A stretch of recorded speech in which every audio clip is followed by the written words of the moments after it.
Most men don't realize the biggest threat to their future isn't another person. It isn't the economy. It isn't bad luck. It's a handful of invisible habits they repeat every single day without questioning them. These habits don't ruin your life overnight. They slowly chip away at your confidence, your discipline, your relationships, and your self-respect until one day you wake up wondering why you feel stuck despite working so hard. What's dangerous is that weakness rarely announces itself. It disguises itself as comfort, patience, kindness, or even intelligence. You tell yourself you're waiting for the right moment.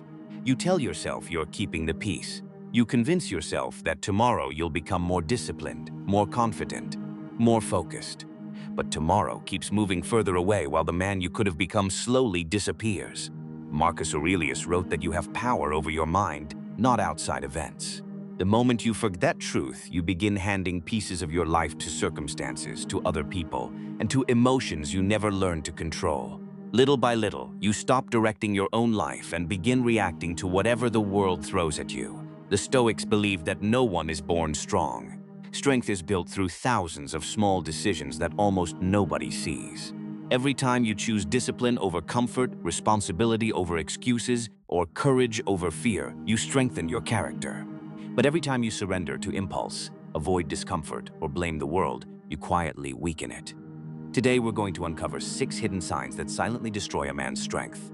These aren't obvious flaws. In fact, some of them are praised by society. But if they remain unchecked, they'll rob you of your confidence, your peace, and your ability to lead your own life. Stay with me until the end, because the final sign is the one most men never recognize in themselves. It's subtle, it feels harmless, and according to Stoic philosophy, it's one of the fastest ways to become a prisoner of your own mind. Before we begin, I want you to make one promise to yourself. Don't listen to this video thinking about someone else. Don't think about your coworker, your friend, your brother, or your partner.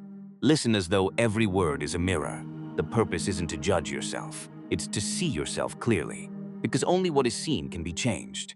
The first sign is one that controls millions of men without them ever noticing. A weak man is ruled by his emotions. Imagine 2 men receiving exactly the same criticism at work. The first man immediately becomes defensive. His face tightens. He interrupts before the other person finishes speaking. For the rest of the day, he replays the conversation in his mind, growing angrier each time. By evening, that single comment has stolen his focus, his mood, and even his peace at home. The second man hears the same criticism. He doesn't enjoy it. It stings just as much. But instead of reacting immediately, he pauses. He asks himself a simple question. Is there any truth in what I just heard?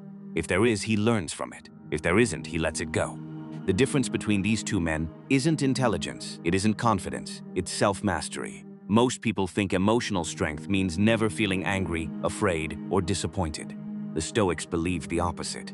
They understood that emotions are natural. The real danger begins when emotions become your master instead of your messenger. Think about how many decisions are made out of temporary emotions. A man quits a job because of one frustrating day. He ends a relationship because of one argument. He spends money trying to impress people after feeling insecure. He says words in 30 seconds that create regrets lasting 30 years. Every emotional reaction is expensive. Someone who knows how to trigger your anger can control your behavior. Someone who knows how to trigger your fear can control your choices. Someone who knows how to trigger your ego can control your decisions. That is why the Stoics treated emotional control as a form of freedom. Epictetus taught that it's not events themselves that disturb us, but the judgments we attach to them. 2 people can experience the exact same situation and walk away with completely different lives, because one controls his interpretation while the other becomes its victim. Modern psychology agrees. Between every stimulus and every response exists a brief moment of choice. Most people never notice that moment because they react too quickly. But that tiny space is where character is built. Marcus Aurelius faced betrayal, war, disease, political conspiracies, and the enormous burden of ruling an empire. Yet, instead of allowing every setback to dictate his actions, he reminded himself that the mind always has the ability to choose its response. He couldn't control the empire's problems, but he refused to let those problems control him. Now, ask yourself something uncomfortable. How many of your biggest regrets happened because you paused and thought carefully? Probably very few. Now ask how many happened because you reacted too quickly. A message sent in anger, An insult you couldn't take back, a decision made out of fear, an opportunity ignored because anxiety convinced you to stay where you were. Weakness doesn't always scream. Sometimes it simply reacts. Strength pauses. The next time something provokes you, don't ask, "How do I win this argument?" Ask, "Who am I becoming by responding this way?" That single question has the power to change your life, because every reaction is also a vote for the person you're becoming. And yet, emotional reactions are only the surface. Underneath them lies something even more dangerous. A habit that quietly convinces men they're powerless even when they still have the ability to change everything. That habit is excuses. Not the obvious excuses everyone can recognize. The subtle ones. The respectable ones. The excuses that sound reasonable. "I'll start when life settles down. I just need more motivation. I wasn't given the same opportunities. I work better under pressure. I'll begin next month." At first, these sound harmless. But repeated often enough, they become the story you tell yourself about why your life isn't changing. Imagine two men standing at the bottom of the same mountain. Both want to reach the top. The first spends hours explaining why the climb is unfair. He talks about the weather, his equipment, the steepness of the trail, and how other people started with advantages he never had. The second man notices all the same obstacles. Then he starts climbing. Hours later, neither man has reached the summit, but only one is closer. Life rarely rewards the person with the best explanation. It rewards the person willing to take the next step. One of the hardest truths to accept is that responsibility feels heavy in the beginning but becomes freedom over time. Excuses feel comforting in the beginning but slowly become chains. Every excuse protects your comfort today while quietly stealing your future tomorrow. This is why the Stoics insisted that your attention should always return to one question: what is within my control right now? Not next year. Not after someone apologizes. Not after circumstances become perfect. Right now. Because the moment you focus on what you can actually control, you stop waiting for life to rescue you and begin rescuing yourself. Many men spend years hoping confidence will appear before action. The Stoics understood that confidence almost always comes after action. You don't become brave and then face difficult conversations. You face difficult conversations until bravery becomes part of who you are. Every small promise you keep to yourself strengthens your identity. Every promise you break teaches your mind that your own words cannot be trusted. And that brings us to the next sign, a weakness so common that society often mistakes it for being a good person. In reality, it slowly erases your identity one compromise at a time. Every one of us wants to be accepted. It's part of being human. Thousands of years ago, belonging to the tribe meant survival. Being rejected often meant death. Your brain still carries traces of that ancient instinct today. That's why criticism stings, why rejection feels personal, and why approval can become addictive if you're not careful. The problem begins when your need to be accepted becomes stronger than your commitment to your own principles. This is the third sign of a weak man. He lives for the approval of others. You see it everywhere, although it rarely looks obvious. A man says yes when every part of him wants to say no. He laughs at jokes he doesn't find funny. He stays silent while someone crosses his boundaries. He changes his opinions depending on who he's speaking to. He buys things he can't afford to impress people who won't remember them a week later. From the outside, he appears agreeable, easygoing, polite, but beneath the surface, something far more dangerous is happening. He's slowly abandoning himself. Every time you betray your own values to gain someone else's approval, you send your mind a message. My opinion matters less than theirs. Repeat that often enough, and eventually you stop trusting your own judgment altogether. This is why so many men feel lost.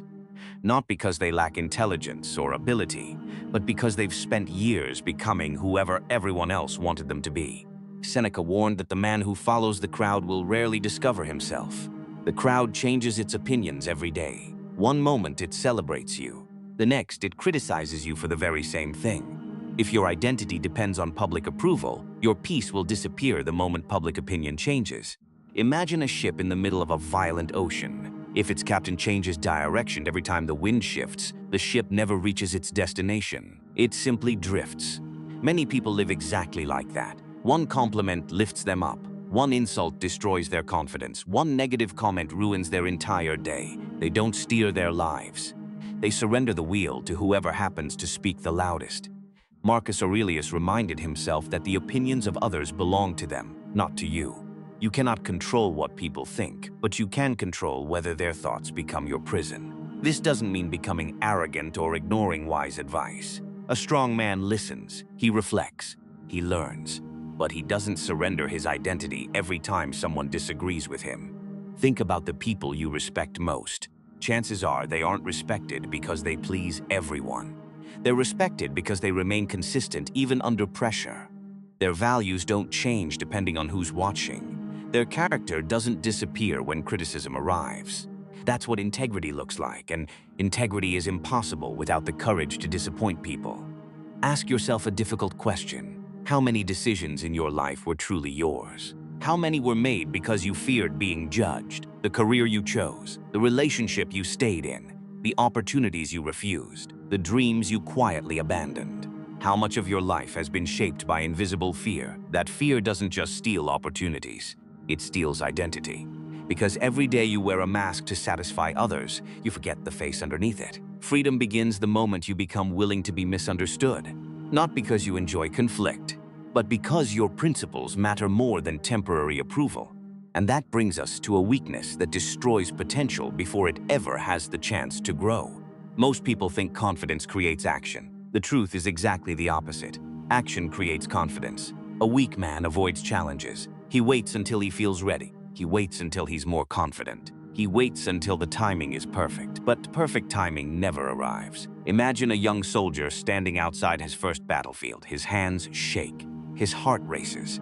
Every instinct tells him to run. Do you think courage means he feels no fear? Of course not. Courage means moving forward while fear is still whispering in your ear.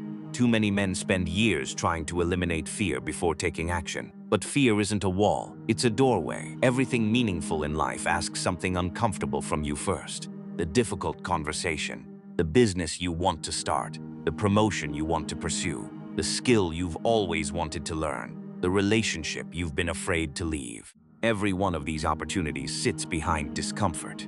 The tragedy is that comfort feels safe today while quietly creating regret tomorrow. The Stoics understood something modern society constantly forgets. Comfort is a wonderful place to rest. It's a terrible place to live. Muscles grow through resistance. Character grows the same way. If you avoid every difficult conversation, your confidence weakens. If you avoid every hard decision, your judgment weakens. If you avoid every uncomfortable situation, your courage weakens. Little by little, your world becomes smaller. Not because life closed doors, because you stopped opening them. Think back to one of the hardest things you've ever done. Perhaps it was changing careers, moving to a new city, starting over after failure, speaking in front of strangers, ending a relationship that no longer served you. Was it comfortable? Probably not. But it's very likely that experience made you stronger than months of comfort ever could. Growth has always demanded discomfort. The blacksmith doesn't strengthen steel by protecting it from fire. He strengthens it by exposing it to exactly what it must endure. Life does the same with us. Every challenge carries two gifts. The first is the result you hope to achieve. The second is the person you become while pursuing it. And often, the second gift is far more valuable than the first. This is why resilient people don't ask, "Why is this happening to me?" They ask, "What is this teaching me?" One question creates suffering, the other creates growth. There is another trap hidden inside avoiding challenges. Every challenge you escape teaches fear that it was right. Your comfort zone grows smaller. Your excuses grow stronger. And before long, you're no longer avoiding one difficult situation. You're avoiding life itself. But the opposite is equally true. Every challenge you face teaches your mind something powerful. I survived. Then the next challenge feels smaller. Then the next. Then the next. Confidence isn't built in comfort. It's built through evidence. Evidence that you've faced uncertainty before and found a way through it. That is how ordinary men become extraordinary. Not because they fear less, but because they obey fear less. But even men who face challenges can still fall into another trap. One that quietly poisons relationships, destroys respect, and reveals an insecurity many never recognize within themselves. And that weakness is often hidden behind criticism.